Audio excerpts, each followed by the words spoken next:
ભાઈ તમને ગમે એવો તાવ આવતો હોય પોપિયાનો પાનનો રસ કાઢી તમે પાવ તાત્કાલિક રિઝલ્ટ બરાબર.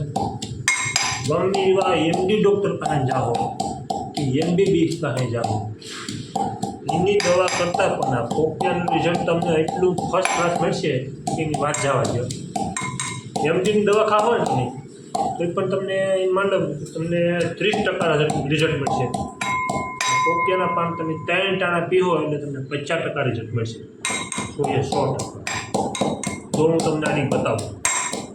તો આની ખાડી રાખવાનું બાકી અથવા તો મિક્સર હોય મિક્સરમાં પીસી નખાય. એમાં કંઈ વાવેર નથી મિક્સર એટલે જો આવી રીતના ઉકળી નાખશે. જો બરાબર આપણા પોપિયાનું પાન અસલનું ફર્સ્ટ ક્લાસ ખંડાઈ ગયું સીને એક આસું કપડું લઈ એમાં કાઢી લેવાનું આવું ફર્સ્ટ ક્લાસ બરાબર.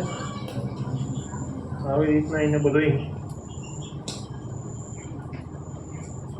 મસાલાની ઘરે ખાડીને કાઢી લેવાનું.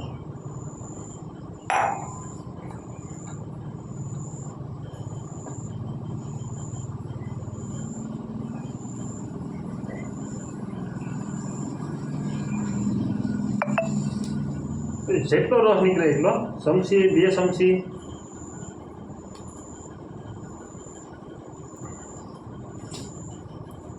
આ સલાહ તો ભાઈ તમને કોઈ MD ડૉક્ટર હોય ને એ પણ ન આપે બાકી એને ખબર જ છે. એટલે તાવ આવે એટલે હા આની ઉપર જ નહીં રહેવાનું કે ભાઈ આ ભાઈને કીધું એટલે આપણે હાલો આને તો દવાખાને જવાનું તો ભેગું ભેગું આ પણ સારું રાખવાનું એમ. તમે કદાચ ડૉક્ટરને કહો તો ડૉક્ટરે કહે કે હા સારું જો આ તમારી સામે છે આપણે આડી પાઈ દઈએ બેનને. હાલો બેન આવી જાઓ. હાલો ફ્રૂટો ફરી જાય.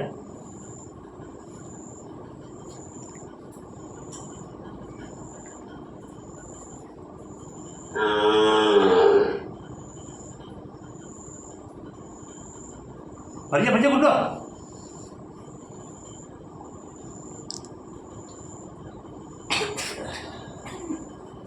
કરવું લાગે પણ એમ કે આ રિઝલ્ટ જોઈ જાય એનું. હાલો